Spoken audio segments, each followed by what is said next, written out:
Eyes full of adultery, verse 14. With eyes full of adultery and on the lookout for sin without restraint, they entrap those insufficiently grounded in the truth. 2 Peter 2:14.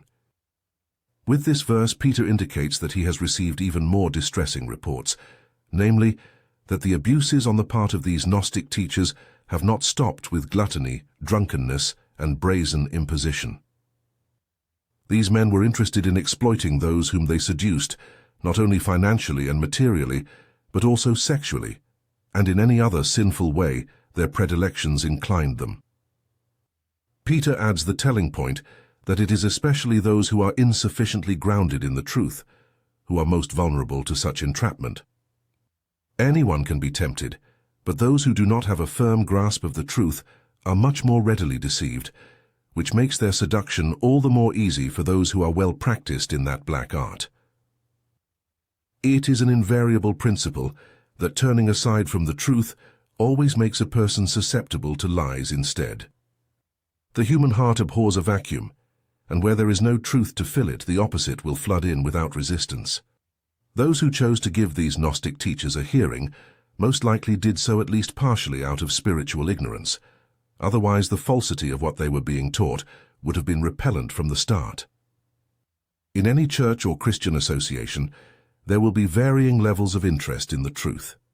The less the interest, the more the vulnerability to being entrapped by lies precisely through the lack of a solid edifice of truth in the heart. Satan's strategy in this Gnostic ploy was clearly to use his followers to attack the weakest links in these congregations and thereby gain a foothold of false authority wherein these teachers became established in the very churches the devil meant to destroy. Peter, as Jude did before him, does his best to combat this danger from a distance by calling these scoundrels out for what they really were and laying bare for all to see the true effect of their machinations. Good lessons for us to keep in mind today as we face similar attacks. So be aware of this, that in the last days there will be difficult times.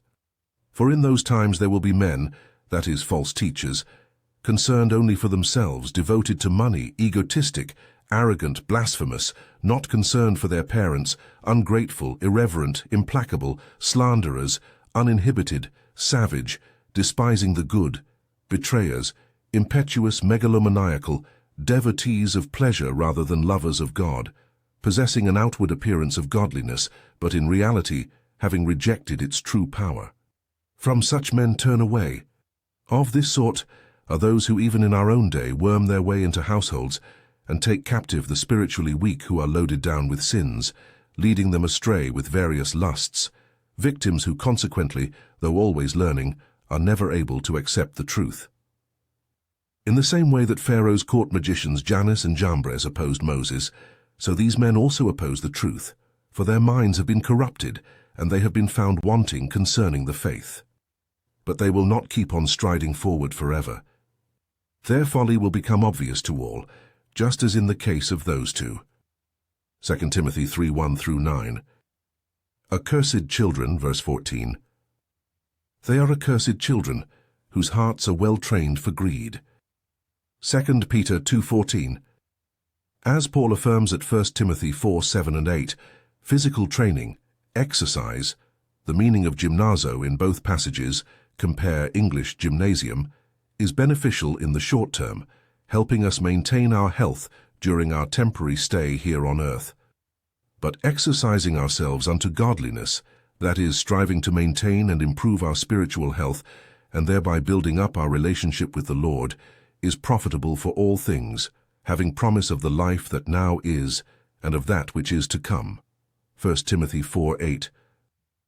In contrast to temporarily beneficial physical exercise and eternally beneficial devotion to spiritual growth, however, these false teachers have trained up their hearts unto greed and covetousness, Greek pleonexia, etymologically meaning to want to possess more than everyone else.